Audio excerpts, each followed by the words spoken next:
Alright guys, welcome back to the channel. This is Jared at 3C's Recreation. Really excited. We just finished the number plate bracket that allows you to keep your speedometer, odometer on the bike and run a number plate all at the same time.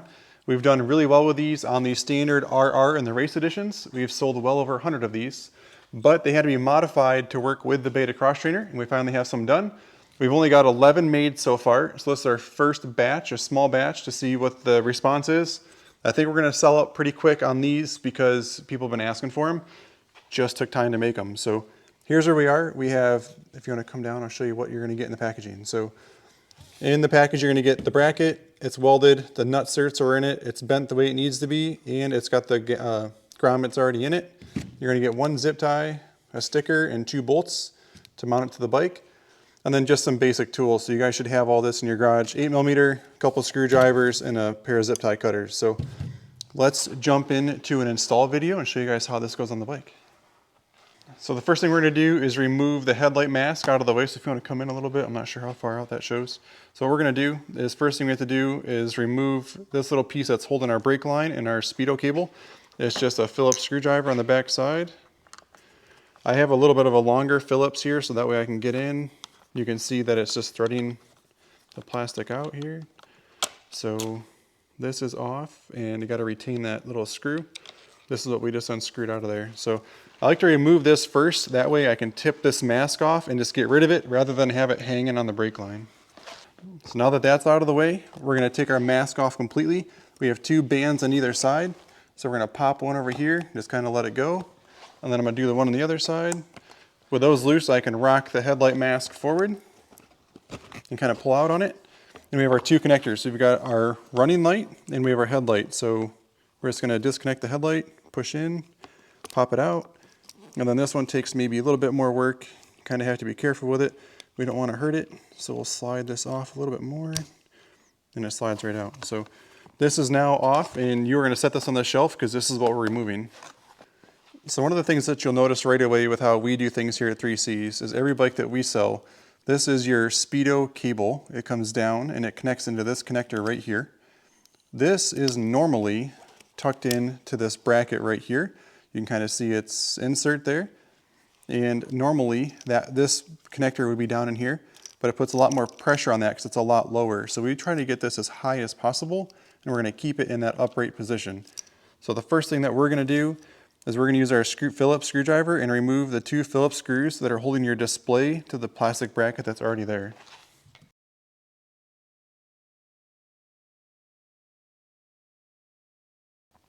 With the 2 Phillips screws out, we can just carefully rock this up and out, and you want to be pretty gentle with it because these are pretty fragile on the back of the Beta display. So I'm just going to kind of tuck this out of the way for a moment, just so we can get our bracket a little bit more accessible here. The next thing we're going to do is get to these 2 Phillips screws. They're on the triple clamp here that are holding the plastic bracket on. So we'll undo this side. You want to save these, obviously, and we're going to reuse them now as well. So get these unscrewed here. Now that we got the 2 screws out that are holding the plastic bracket in, we can slide it down a little bit so the bolt holes are exposed. We're going to take our bracket and the 2 screws that are provided, 8mm, and we're going to use these to attach our bracket. There's 2 sets of holes. We're going to use the upper set of holes to go to the triple clamp. I'm just going to start one in the bracket here, slide it in, and just kind of start it. We're not going to tighten it down. And we're going to set the bracket down in there nicely. Get the second one kind of started here. I always start them all by hand. I never use power tools. I don't want to cross thread anything. So those are both started. So now we're just going to snug both of those bolts down all the way.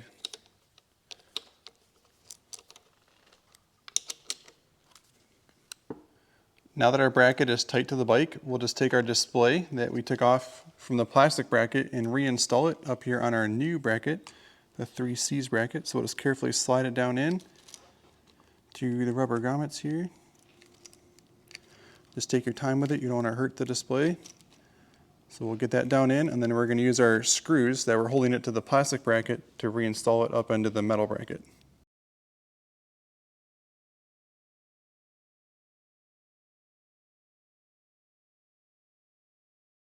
So we've got our bracket tight to the bike and we have our display tight to the bracket, so we're good up here. The next thing that we have to do, so what we're really doing right now is we're raising the display and we're lowering the wire pack so we can screw our number plate into this bracket. So when we go to lower this plastic bracket, we can put some more pressure on some of these wires than we would like to. So the majority of these wires are okay. All these connectors are fine, plenty of leeway, and we'll get them rerouted like we want to here in a moment. But this one down here, this is your map switch. This is your wet and dry map. It's up here on the handlebar. This one, I think if we left it in there, it'd be okay, but I don't like it. So what we're gonna do is we're gonna disconnect it from here, and sometimes they're kind of tight. And then now we'll pull the connector back through the bottom and we're gonna reroute it so it's over here, so there's less pressure being pulled on it. So now that our map switch connector is rerouted, has no pressure on it, because that's about where we're gonna mount it, is right there. I'm happy with that. Happy with this. One of the last things we have to do is remove this clamp that's holding the wire packet on the back side. It's being held on by an 8mm bolt here. You can kind of see it, and it's this big, thick connector on the back side right here. What happens is if we were to leave this in the bracket the way it is, back up the camera just a little bit, we have our steering stem lock right here.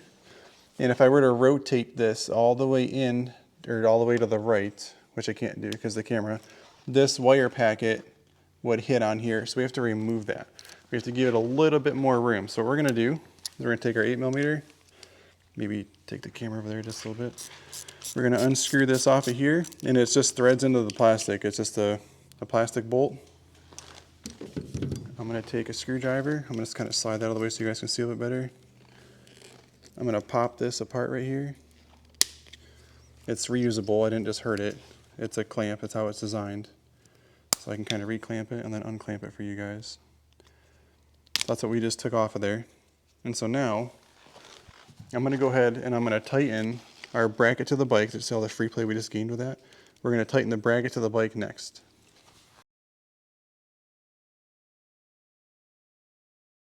So with our bracket tight to the bike now, we got the plastic bracket tight to the aluminum bracket. The next thing we're gonna do, now that we took that clamp off of here, is just zip tie this packet of wires back to where it was clamped, but it's not as fat without that clamp on there. So that's why we're gonna give you guys this zip tie in the cross trainers. We're gonna come around this packet of wires, and sorry, just trying to get my hand to work right there.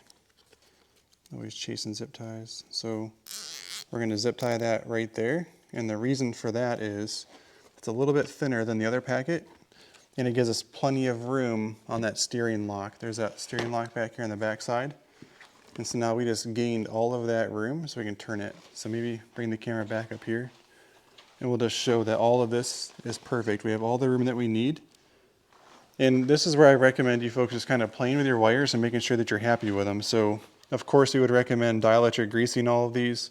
We'll make sure nothing's getting pulled on too tight. We have plenty of leeway on all of these wires.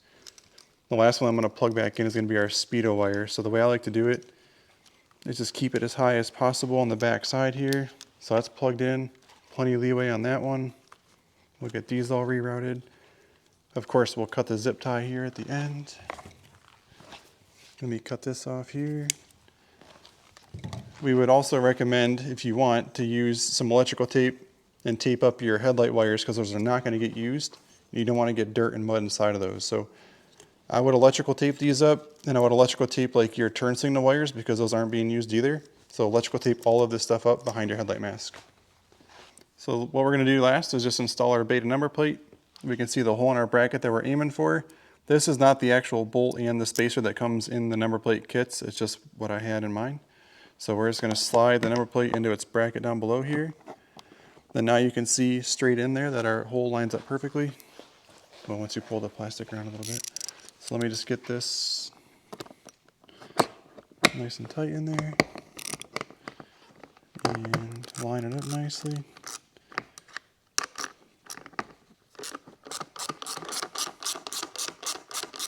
All right, so that's the number plate on the Beta cross trainer.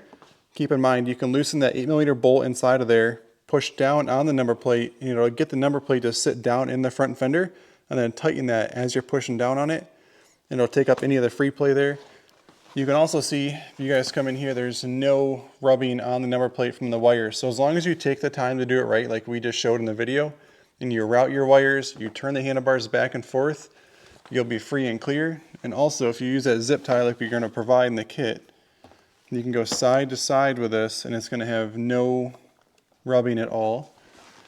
And if we look from the top down, this is the view that we all really want to have, of course. Is our display still on the bike? Plenty of room all the way around. All of our cables look good. I'll just kind of keep giving you guys angles of this, because I'm sure at home you're going to want something specific. You can see how that slides in there. We'll come over on this side.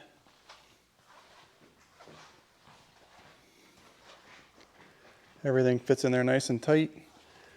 Plenty of room on the front side. Our throttle cable has plenty of room to operate, no rubbing.